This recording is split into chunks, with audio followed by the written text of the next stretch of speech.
안녕하세요. 가치의 목소리 제오입니다. 한동안 굉장히 바쁜 시기를 보냈어서 업데이트가 굉장히 늦었네요. 최근에 일이 많아지면서 시스템이 굉장히 필요하구나 느껴가지고 지금은 계속 시스템을 잡고 있는 중에 있습니다. 제가 하나의 어떤 큰 사업을 기획을 하고 있어서 지금 여러 가지 일을 하고 있거든요. 그래서 평일, 저녁, 그리고 주말 상관없이 다 일하다 보니까 굉장히 능률이 안 나더라고요. 그래서 시스템을 좀 잡고 시간과 공간을 좀 나눠야겠다 생각이 들어서 지금 그렇게 하고 있습니다.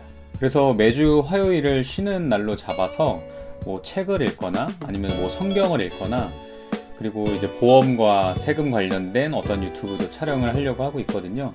그리고 제가 매주 화요일마다 삼성생명 웰스 매니지먼트 센터 가서 세금, 절세나 자산가 혹은 이제 법인 그런 대표님들을 대상으로 한 어떤 컨설팅을 지금 배우고 있고요. 공부하고 또 이제 직접적으로 컨설팅을 또 협업 관계에 있어서 계속 해나가고 있습니다. 센터를 갈 때마다 날씨가 너무 좋더라고요. 대중교통을 타고 이제 하늘을 바라보면서 가는데 제가 운전할 때는 보지 못했던 하늘을 보다 보니까 굉장히 힐링이 되더라고요. 그래서 혹시나 너무 바쁜 일로 힘드신 분들에겐 꼭 하늘을 보는 거 추천드리겠습니다. 오늘 나누고 싶은 이야기는 이 세금과 그리고 금융 수익률의 그런 관계에 대해서 좀 얘기를 해보고 싶어요. 세금이라고 하니까 굉장히 어렵게 느껴지죠. 그런데 사실 우리는 세금을 어마어마하게 많이 내고 있어요. 예를 들어서 이자 소득세나 아니면 양도 소득세 혹은 배당 소득세 한번 들어보신 적 있으시죠?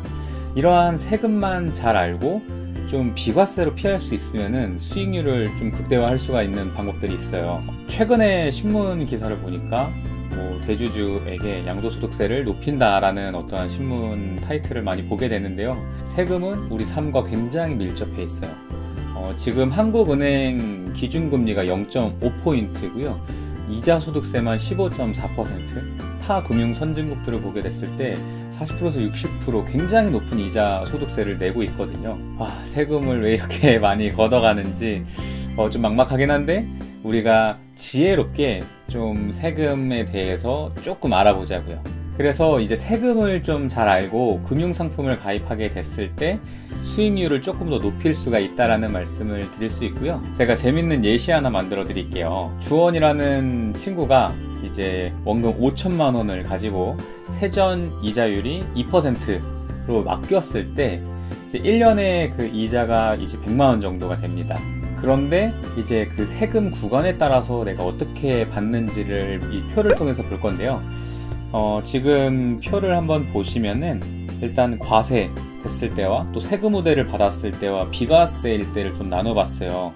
세전 이자는 다 100만원씩 똑같은데 적용세율이라고 해서 이자 소득세, 일반적인 이자 소득세죠. 15.4%를 공제하고요.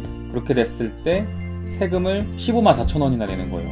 그래서 세후 이자는 84만 6천 원. 실제 2% 수익률이라고 했지만 실제 세후 이자는 16.92%밖에 안 되는 거예요. 우리가 은행에 적금을 넣을 때 5%다, 3%다 막 이러한 얘기들 나오잖아요. 근데 실질 이자가 굉장히 현저히 떨어진다라는 거 아마 느껴보셨을 거예요. 내가 한 달에 50만원씩, 30만원씩 넣었는데 1년 뒤에 이자가 뭐야, 이거밖에 없어.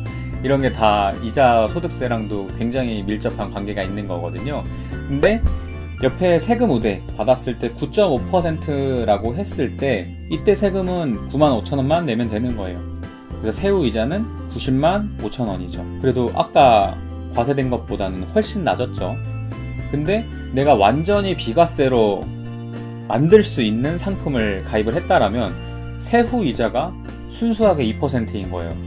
이 세금에 따라서 내가 가질 수 있는 그 이자가 굉장히 다르죠. 네, 비교해서 보시면 아시겠지만 똑같은 세전 이자율 저축 상품이라면 비과세를 우선적으로 선택을 하시고, 그리고 세금 우대 상품, 그리고 나서 이제 일반적인 이자 소득세를 떼게 되는 그러한 상품 순으로 가입을 하시게 되면 더 높은 수익률을 만드실 수가 있을 겁니다. 그래서 뿐만 아니라 수익률을 좀 더 높이는 방법들이 몇 가지가 있어요. 제가 경제적으로 좀 여유가 있으신 분들을 상담을 하다 보니까 사실 일반 분들 같은 경우에는 금융소득이 2천만 원이 넘어가는 분들이 많지가 않아요. 그래서 일반 분들은 사실 많은 관심이 없는데 그래도 금전적으로 여유가 있으신 분들 같은 경우에는 금융소득이 2천만 원 이상 넘어가는 분들이 굉장히 많아요.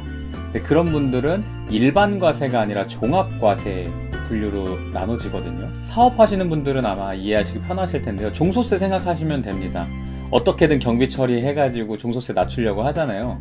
이 금융소득도 마찬가지예요. 세금을 줄이기 위해서 뭐 분류를 하거나 하는 여러 가지 방법들을 활용을 해서 세금을 최대한 줄일 수 있는 거죠. 그래서 뭐 세액공제나 소득공제 상품을 좀 활용을 해서 줄일 수도 있고요. 아니면 경비 처리가 조금 가능한 상품들을 또 선택을 하셔서 어떤 소득 구간을 낮춰서 혹은 세금을 좀 절감시켜서 여러 방면으로 절세도 되고 수익률도 높일 수 있는 방안들을 찾아볼 수가 있습니다. 사업하시는 분들이면 여기 꼭 집중해 주세요. 왜 경비 처리에 목을 맬까요? 실제로 법인 컨설팅에서 대표님들께서 뭐 가지급금이나 아니면 비용 처리에 대해서 굉장히 많은 관심이 있으세요. 내가 받는 소득에 따라서 그 구간이 나눠지고 구간별로 세금이 어마어마하게 차이가 나기 때문인데요.